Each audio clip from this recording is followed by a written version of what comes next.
Terima kasih rekan-rekan, Assalamualaikum warahmatullahi wabarakatuh. Hari ini kita melakukan diskusi ya terkait dengan proyek UAS kita untuk mata kuliah Decision Making, di mana kita ini ditunjuk sebagai kelompok 3 dalam hal membahas topik menentukan bentuk bantuan sosial mana yang paling efektif dari Pak Agus, di mana kita menggunakan yang namanya metode AHP ya. Nah, AHP ini terdiri dari 3 kriteria, ada penentuan goalsnya sudah ada, kemudian juga ada alternatifnya dan ada kriterianya. Nah, di sini kita masing-masing nanti berdiskusi terkait dengan materi yang sudah saya siapkan. Nanti ini menjadi keputusan dari kelompok kita, kelompok 3. Nah, apa yang menjadi topik kita pada diskusi kelompok 3 kali ini? Yang pertama adalah kita harus bisa memberikan yang namanya analisa penentuan bentuk bantuan sosial paling efektif ya. Tentunya dengan menggunakan aplikasi analytical hierarchy process atau HP. Nah, kemudian latar belakangnya apa? Yang pertama, kemiskinan masih menjadi isu sosial ekonomi yang paling serius di Indonesia.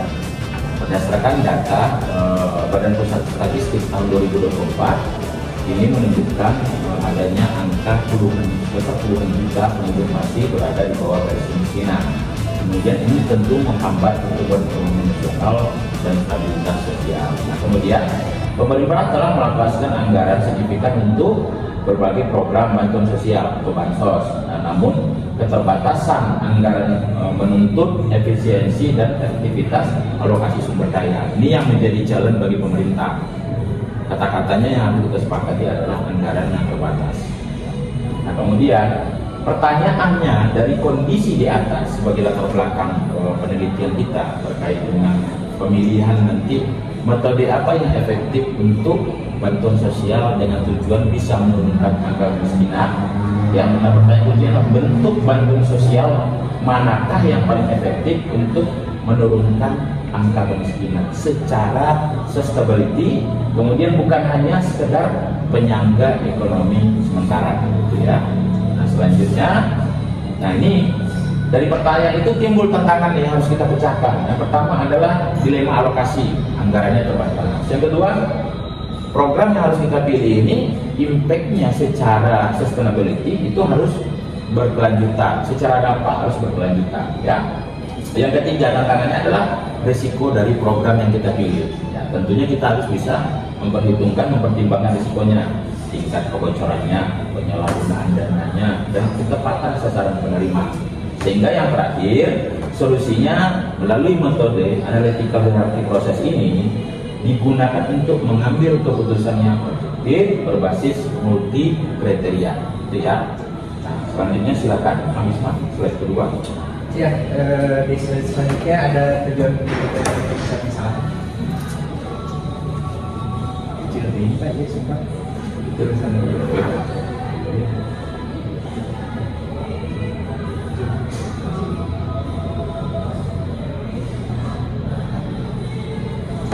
Tujuan utama penelitiannya yang pertama menganalisis efektif. Nah, tujuan utama dari penelitian ini yang pertama menganalisis efektivitas evaluasi dari 4 alternatif bentuk sosial. Yang pertama ada BLT, subsidi pangan, pelatihan kerja modal, usaha yang menggunakan pendekatan multi kriteria yang komprehensif. Menentukan prioritas, mengaplikasikan metode AHP untuk menghasilkan ranking prioritas yang objektif berdasarkan kriteria terukur, mengurangi subjek dalam pengambilan keputusan. Nah, terus ada rekomendasi kebijakan, memberikan rekomendasi strategis berbasis data untuk mengoptimalisasi alokasi anggaran penanggulangan kemiskinan yang lebih efektif dan berkelanjutan.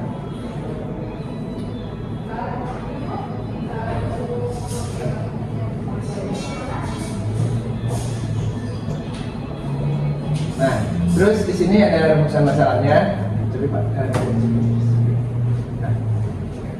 Untuk rumusan masalahnya, yang pertama ada dimensi multi kriteria. Bagaimana menentukan bentuk bantuan sosial yang paling efektif dengan mempertimbangkan trade-off antara dampak jangka panjang, risiko penyalahgunaan, kecepatan dampak, dan kemandirian. Terus yang kedua, ada struktur keputusan.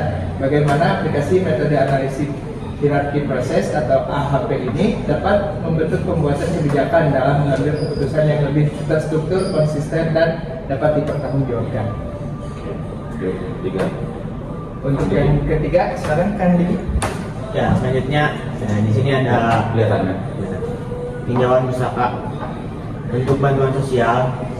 Nah, yang pertama ada bantuan tunai langsung atau BLT, dampak cepat dan konsumtif, yaitu transfer uang tunai langsung kepada rumah tangga miskin, memberikan fleksibilitas penggunaan dana untuk kebutuhan mendesak. Nah, ini ada keunggulannya, yaitu dampak sangat cepat, biaya admin rendah, kelemahannya risiko salah guna dan ketergantungan tinggi. Yang kedua ada subsidi pangan, sembako, pemenuhan kebutuhan dasar, yaitu penyaluran beras atau bahan pokok dengan harga murah atau gratis, fokus pada jaminan nutrisi dan stabilitas pangan keluarga. Nah, ini ada keunggulannya, jamin gizi dasar dan resiko rendah. Kelemahannya tidak mandiri, biaya logistik mahal. Selanjutnya ada pelatihan keterampilan, investasi human capital, program peningkatan skill teknis untuk meningkatkan daya saing di pasar kerja, fokus pada employability jangka panjang. Keunggulannya skill meningkat, peluang kerja baru, dan kelemahannya butuh waktu lama dan tergantung pada pasar kerja. Nah, yang terakhir ini ada modal usaha mikro atau UMKM, pemberdayaan ekonomi, pemberian modal aset produktif disertai pendampingan usaha, bertujuan menciptakan pendapatan mandiri berkelanjutan. Nah, keunggulannya kemandirian tinggi, multiplier efek, dan kelemahannya butuh monitoring dan resiko berusaha.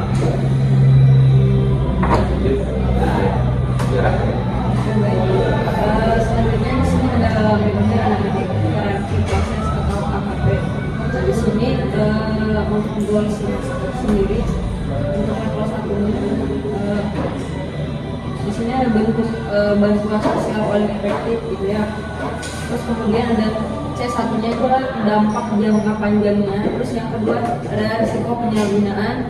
Terus C3 nya kecepatan dampak. Terus C4 nya biaya administrasi. Terus C5 nya ada kemandirian penerima. Terus untuk C3 nya di sini ada alternatif.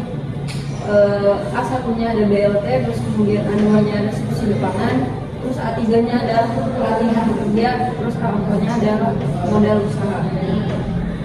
Nah, untuk prinsip dasar AHP nya sendiri ada dekomposisi yang menguraikan masalah kompleks menjadi struktur hierarki yang lebih sederhana dan terorganisir. Nah, selanjutnya ada perbandingan berpasangan. Menilai elemen secara berpasangan menggunakan skala 1 sampai 9. Saat ini untuk menentukan prioritas relatif yang objektif. Terus yang selanjutnya adalah strategis prioritas. Nah, untuk menentukan bobotnya sendiri itu global untuk setiap determinatif guna mendapatkan ranking keputusan akhir.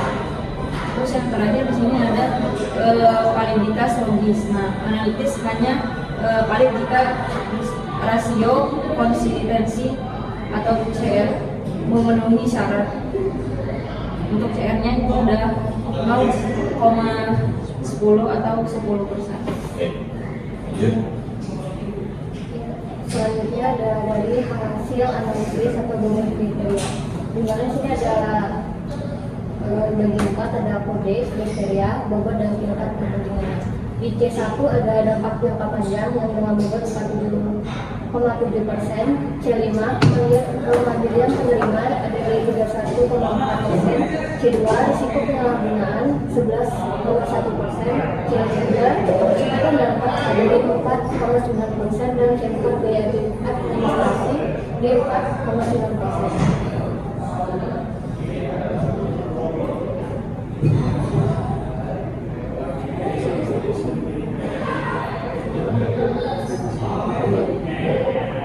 Ada distribusi bobot kepentingan ada di insight kunci, yaitu hampir 80% prioritas kebijakan difokuskan pada keberlanjutan atau dampak jangka panjang dan kemandirian.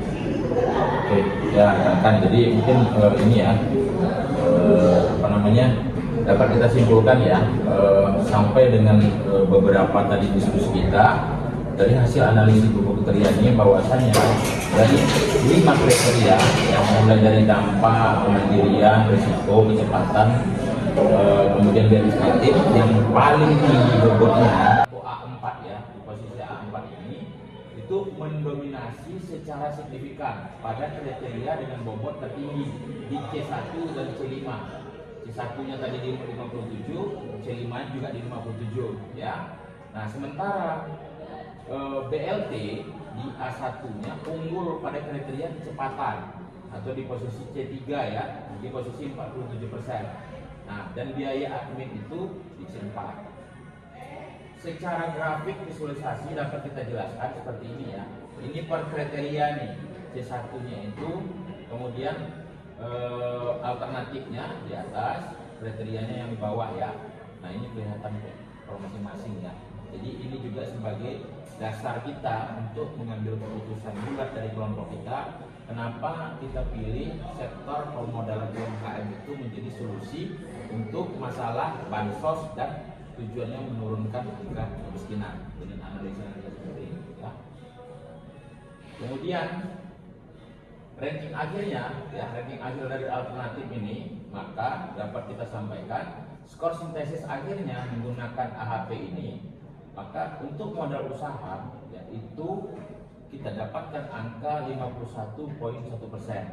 Kemudian untuk pelatihan keterampilan itu kita dapatkan angka di posisi 27,8%. Nah, alternatif ketiga untuk BLT itu kita dapatkan angka 13,1% dan untuk subsidi pangan di posisi 9,1%. Nah, inilah kenapa hasil keputusan kelompok 3 kita ini memutuskan untuk menjadi salah satu pilihan strategi untuk kita berikan masukan kepada pemerintah adalah strategi memberikan modal usaha. Analisisnya. Nah, ini kemudian yang terakhir mungkin rekomendasi, silakan Kang Usman. Ya, nanti ganti-gantian aja di sebelah sini nanti boleh dipersilakan. Rekomendasi kebijakan dan alokasi anggaran atau total budget ya. Modal usaha atau UMKM ada di 60%, pelatihan kerjanya ada di 25%, bantuan tunai atau BLT di 10% dan subsidi pangannya ada di 6%. Nah, di sini ada program UKM Bangkit yang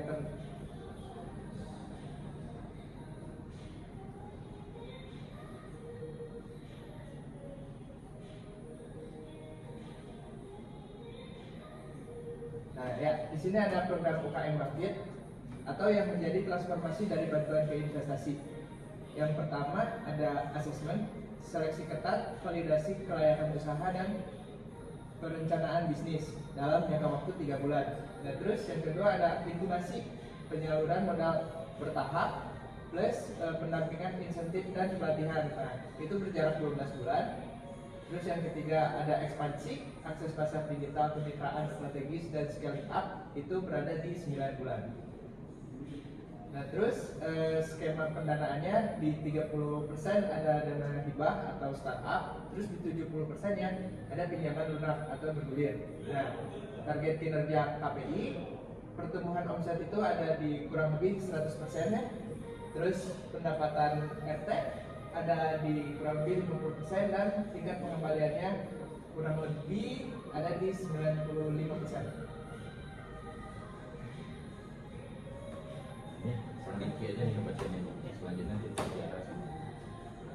Ya, selanjutnya ada kesimpulan dan implikasi. Di sini ada efektivitas keseluruhan yaitu 50,1% untuk modal usaha mikro 4. Ini merupakan solusi paling efektif untuk menurunkan kemiskinan secara berkelanjutan, mengungguli pendekatan karitatif seperti bantuan tunai. Ya, lanjut. Selanjutnya ada implikasi akademis. Nah, validasi empiris penggunaan AHP dalam memecahkan kompleksitas kebijakan publik multidimensi, terus mendukung kerangka teori sustainable development framework. Pentingnya membangun aset fisik dan finansial untuk keluar dari kemiskinan. Nah, selanjutnya sejalan dengan capability atau bantuan harus memperluas kapabilitas individu untuk berdiri, bukan sekedar konsumsi.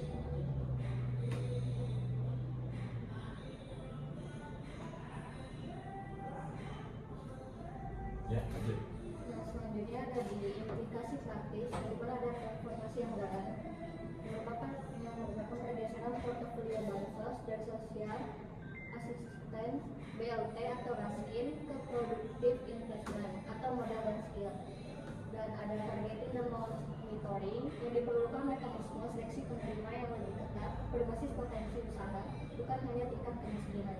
Yang terakhir ada pendampingan wajib, yang dimana ada penyaluran modal tanpa pendampingan manajemen risiko memiliki probabilitas kegagalan tinggi. Oke. Nah, itu mungkin ya rekan-rekan dari hasil diskusi kita terkait dengan topik yang menjadi bahasan kita dari kelompok 3. Sudah selesai dan kita sudah bahas semua, kita sepakat bahasanya dari goals yang ditetapkan. Apa goalsnya? Goalsnya adalah menentukan skema bantuan sosial apa yang paling tepat untuk dipakai dalam kebijakan pemerintah dalam tujuan untuk menurunkan angka kemiskinan. Kemudian goalsnya, kemudian alternatifnya tadi banyak ya, ada BLT, ada subsidi pangan, ada pelatihan keterampilan, dan yang terakhir ada usaha mikro, modal usaha mikro. Nah, dari keempat alternatif tadi, maka kita sudah sepakat yang kita pilih adalah strategi utamanya adalah bagaimana skema modal usaha mikro itu menjadi pilihan yang akan dijalankan tentunya dengan dasar metode pengambilan keputusan kita berdasarkan metodologi AHP. Nah, kemudian tentunya juga kita banding dengan kriteria-kriteria ya. Kriterianya apa, misalnya jangka panjang apa tidak, bagaimana keefektifannya, administrasinya, kemudian juga bagaimana sisi penerimanya, itu juga sedang kita perhitungkan. Mungkin itu saja rekan-rekan diskusi kita pada kesempatan ini. Semoga diskusi ini bisa membawa suatu analisa ataupun usulan terkait dengan topik bagaimana memilih skema strategi bansos yang tepat untuk bisa menurunkan angka kemiskinan. Ya, terima kasih.